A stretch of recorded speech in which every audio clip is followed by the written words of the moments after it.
आदि पर्व की शुरुआत, सृष्टि, भरतवंश और हस्तिनापुर की नींव। महाभारत केवल युद्ध की कहानी नहीं है, ये मानव धर्म, राजनीति, वचन, श्राप, वरदान और भाग्य की गाथा है।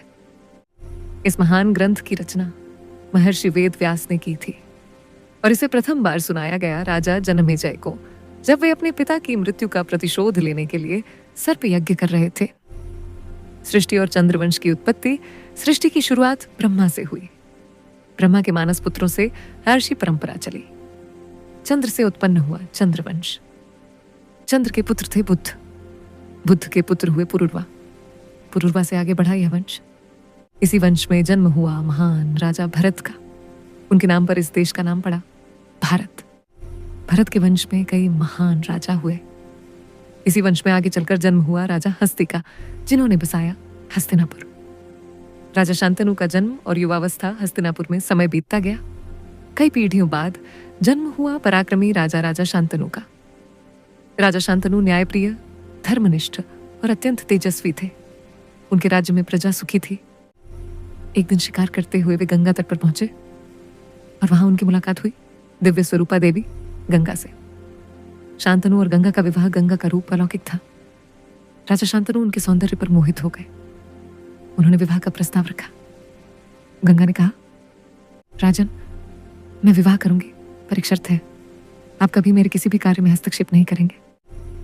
राजा ने प्रेमवश शर्त स्वीकार कर ली। विवाह हुआ और समय बीता। 7 पुत्रों का रहस्य पहला पुत्र हुआ। गंगा ने उसे उठाया और नदी में प्रवाहित कर दिया। राजा शांतनु का हृदय टूट गया, पर उन्होंने वचन निभाया। दूसरा पुत्र वही हुआ, तीसरा, चौथा, 5वां, छठा, 7वां। 7 पुत्रों को गंगा ने जल में समर्पित कर दिया। राजा अंदर से टूट चुके थे, पर मौन थे। 8वां पुत्र, सत्य का खुलासा। जब 8वां पुत्र जन्मा, गंगा फिर उसे नदी की ओर ले गई। इस बार राजा शांतनु सहन नहीं कर पाए। उन्होंने गंगा को रोक लिया। तब गंगा बोली, राजन, आपने वचन तोड़ा, अब मुझे जाना होगा, पर सत्य जान लीजिए। ये सभी पुत्र वास्तव में थे अष्टवसु। महर्षि वशिष्ठ के श्राप के कारण उन्हें मनुष्य रूप में जन्म लेना पड़ा। 7 वसुओं को तुरंत मुक्ति मिल गई, लेकिन 8वें वसु को लंबा जीवन जीना था। वही 8वां बालक आगे चलकर बना महान प्रतिज्ञावान योद्धा भीष्म। गंगा बालक को साथ लेकर स्वर्ग चली गई। देवव्रत का पालन पोषण गंगा ने बालक का नाम रखा देवव्रत। उसे देवताओं और ऋषियों से शिक्षा दिलवाई। बृहस्पति से नीति, परशुराम से शस्त्र विद्या, वशिष्ठ से वेद ज्ञान। वर्षों बाद गंगा देवव्रत को लेकर वापस हस्तिनापुर आई। राजा शांतनु अपने पुत्र को देखकर भावुक हो उठे। देवव्रत को युवराज घोषित किया गया।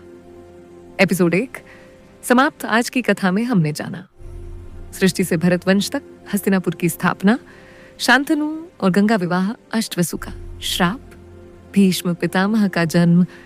अगला एपिसोड 2 में राजा शांतनु और सत्यवती की कथा और भीष्म की भयानक प्रतिज्ञा, जो आगे चलकर महाभारत युद्ध की जड़ बने।